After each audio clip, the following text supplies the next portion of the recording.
सम्पूर्णमा नमस्ते। म पर्मिसा इताङ्गा अर्घाखाँचीदेखि तपाईँको माझमा फेरि पनि उपस्थित भएको छु थोरै कुराहरू लिएर। कृपया भिडियोलाई अन्तिमसम्म हेरी साथ दिनुहोला।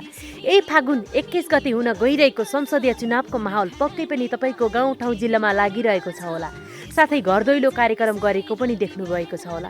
तपाईँको घरमा भोट माग्न जाँदा कस्तो तरिकाले तपाईँसँग भोट माग्नु भएको छ? आजको यो जेनेरेसनमा नबुझ्ने त सायद कमै हुनुहुन्छ होला, किनभने तपाईँले भोट अन्य पार्टीलाई पहिला पनि धेरै पटक दिनुभयो र मासु भातमा भोट पनि धेरै पटक बेच्नुभयो। तर यसपालिको भोट हामीले मासु भात अनि पैसामा बेच्ने छैनौँ, किनभने हाम्रो स्वाभिमान हामीले बेच्नुहुन्न भन्ने विषयमा हामी सबैलाई थाहा छ।